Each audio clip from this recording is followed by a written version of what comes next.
Class 10th subject Geography Social Science chapter number 2 chapter name Water Resources. Children, you already know that 3/4 of the earth's surface is covered with water, but only a small proportion of it accounts for fresh water that can be put to use. This fresh water is mainly obtained from surface runoff and groundwater that is continually being renewed and recharged through the hydrological cycle. All water moves within the hydrological cycle, ensuring that water is a renewable resource.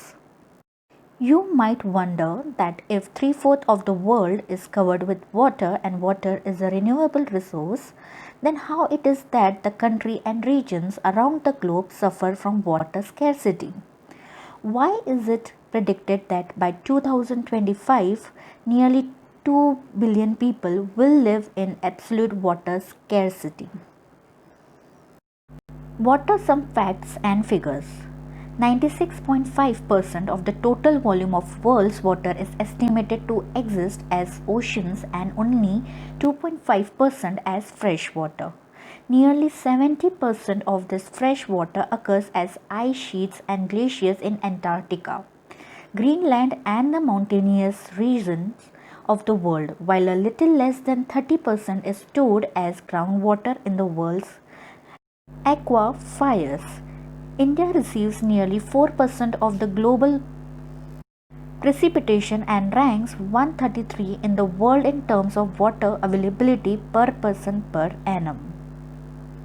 The total renewable water resources of India are estimated at 1897 square kilometer per annum.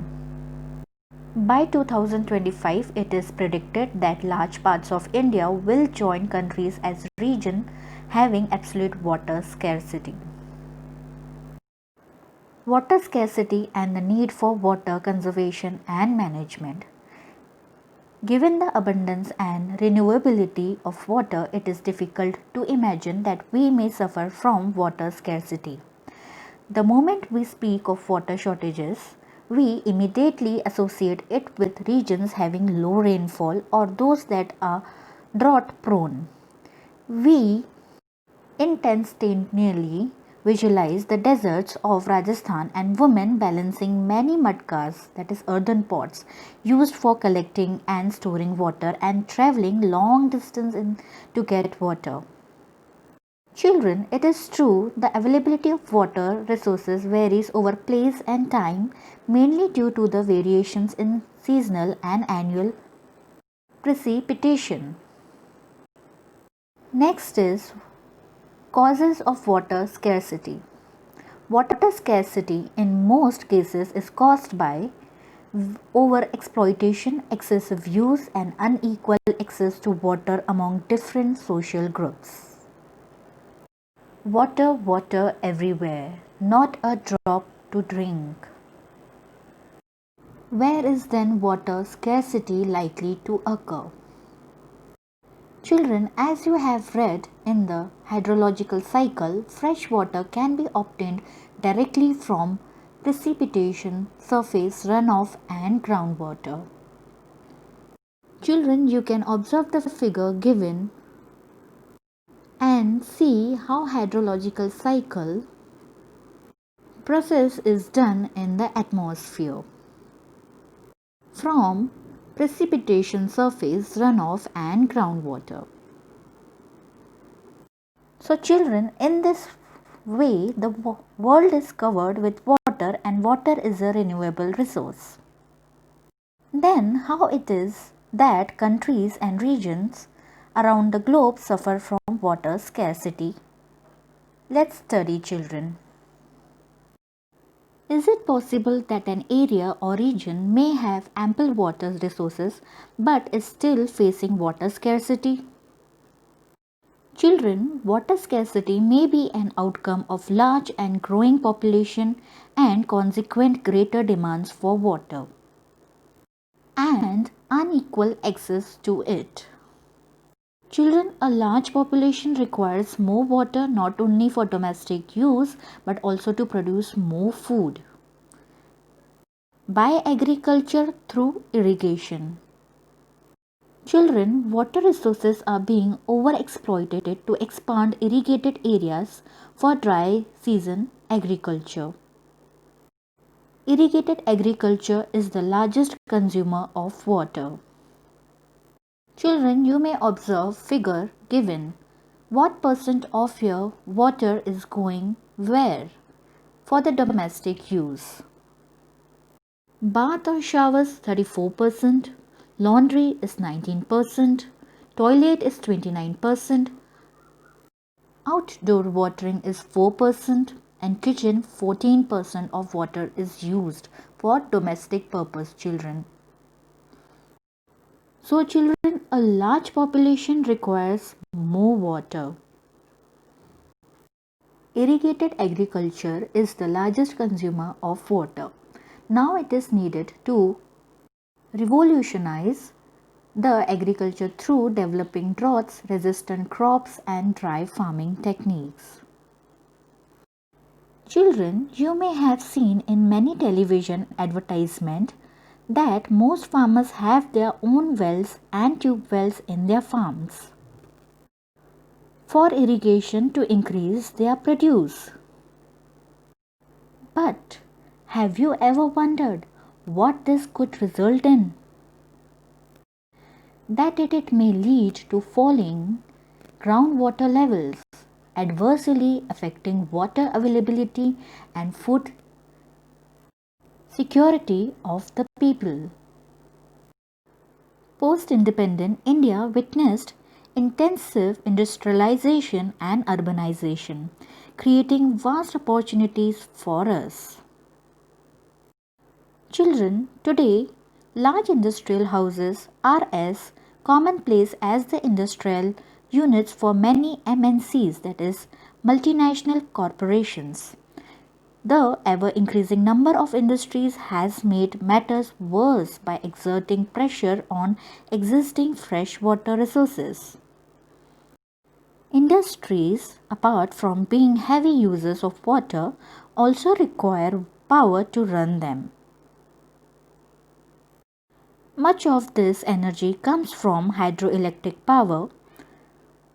Today in India, hydroelectric power contributes approximately 22% of the total electricity produced.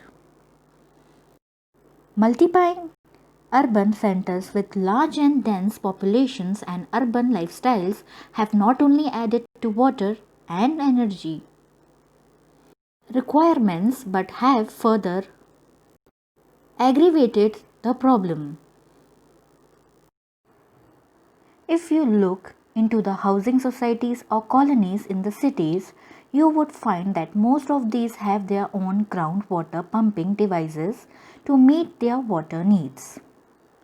Not surprisingly, we find that fragile water resources are being overexploited and have caused their depletion in several of these cities. Children, now let us consider another situation where water is sufficiently available to meet the needs of the people, but the area still suffers from water scarcity. This scarcity may be due to bad quality of water. There has been a growing concern that even if there is ample water to meet the needs of the people, much of it may be polluted by domestic and industrial wastes. So children, as you can see in the given figure, water pollution. Bad water coming from domestic and industries.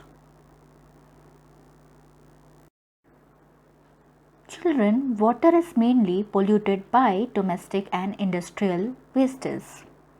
You may have already realized that the need of the hour is to conserve and manage our water resources,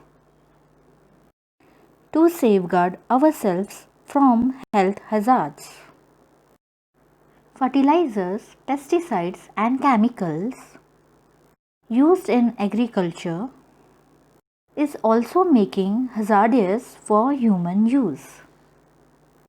Children, to ensure food security, continuation of our livelihoods and productive activities, and also to prevent degradation of our natural ecosystems.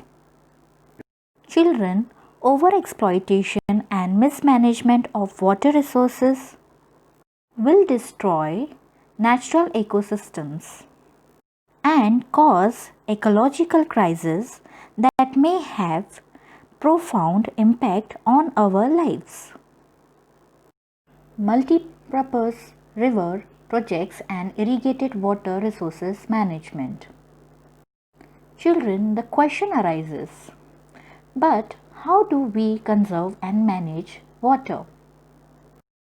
Archaeological and historical records show that from ancient times we have been constructing sophisticated hydraulic structures like dams built by stone rubble, reservoirs or lakes, embankments and canals for irrigations, as you can see in the given figures.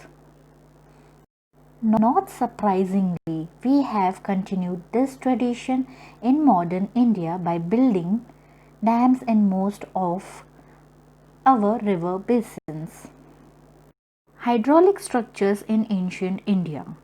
In the 1st century BC, Sringaverapura near Allahabad had sophisticated water harvesting system channelizing the flood water of the river Ganga. During the time of Chandragupta Maurya, dams, lakes and irrigation systems were extensively built. Evidences of sophisticated irrigation works have also been found in Kalinga, that is Orissa, Nagarjunakonda, that is in Andhra Pradesh, Benur, that is in Karnataka, Kolhapur, Maharashtra, etc. In the 11th century, Bhopal Lake, one of the largest artificial lakes of its time, was built. In the 14th century, the tank in Hauz Khas, Delhi was constructed by Iltutmish for supplying water to Siri Fort area. What are dams and how do they help us in conserving and managing water? Children, dams were traditionally built to impound rivers and rainwater that could be used later to irrigate agriculture fields. Today, dams are built not just for irrigation but for electricity generations, water supply for domestic and industrial uses, flood control, recreation, inlets, navigation and fish breeding. Hence, dams are now referred to as multi-purpose projects. A dam is a barrier across flowing water that obstructs, directs or retards the flow, often creating a reservoir, lake or impoundment. Dam refers to the reservoir rather than the structure. Most dams have a section called a spillway or weir over which or through which it is intended that water will flow either intermittently or continuously. Dams are classified according to structure, intended purpose or height. Based on structure and the materials used, dams are classified as timber dams, embankment dams or masonry dams with several subtypes. Children, dams are categorized according to their height. Major dams are alternatively as low dams, medium dams and high dams. Children, you can see in the figure timber dam and masonry dam. In recent years, multi-purpose projects and large dams have come under great scrutiny and opposition for a variety of reasons. Regulating and damping of rivers affect their natural flow, causing poor sediment flow and excessive sedimentation at the bottom of the reservoir, resulting in rockier stream beds and poorer habitats for the river's aquatic life. Children, you can see in the figure, land 1, eroded sediments end up in the water and begin to settle, that is sedimentation. Second, with time more layers pile up and presses down the lower layers, that is compaction. Third is more layers, strata, and further compaction forces out water of the layers. And the fourth is salt crystals glue the layers together. Cementation, rock masses formed is sedimentary. Multipurpose projects and large dams have also been the cause of many new environmental movements like the Narmada Bachao Andolan and the Tehri Dam Andolan, etc. Resistance to these projects has primarily been due to the large-scale displacement of local communities.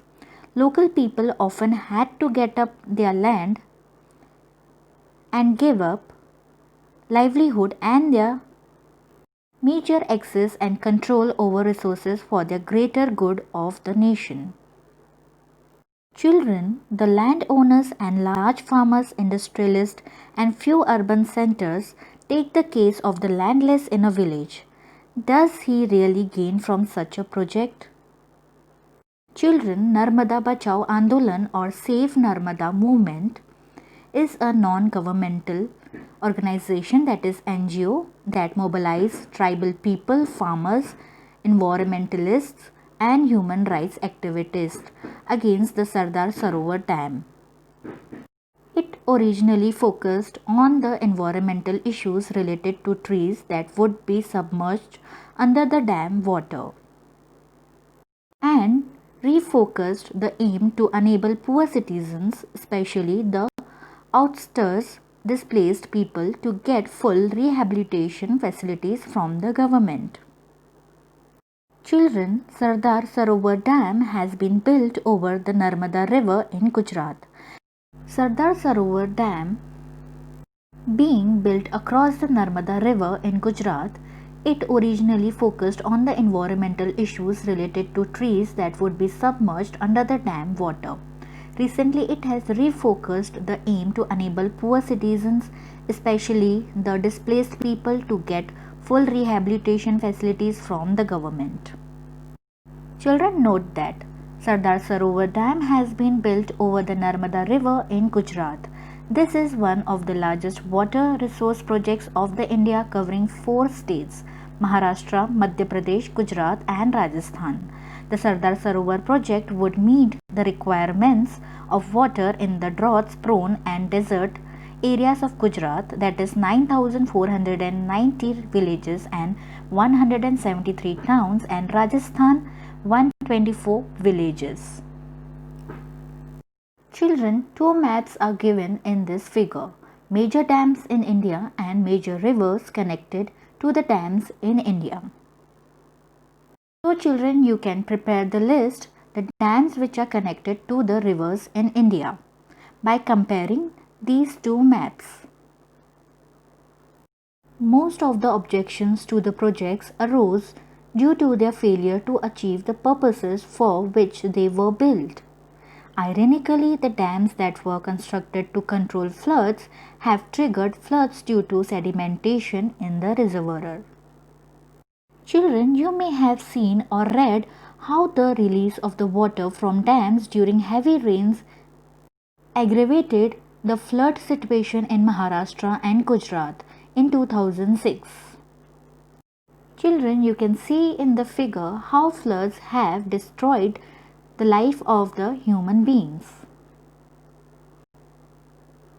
and makes it difficult to survive in floods. Disputes and riots. Irrigation has also changed the cropping pattern of many regions, with the farmers shifting to water-intensive and commercial crops. This has great ecological consequences like salinization of the soil.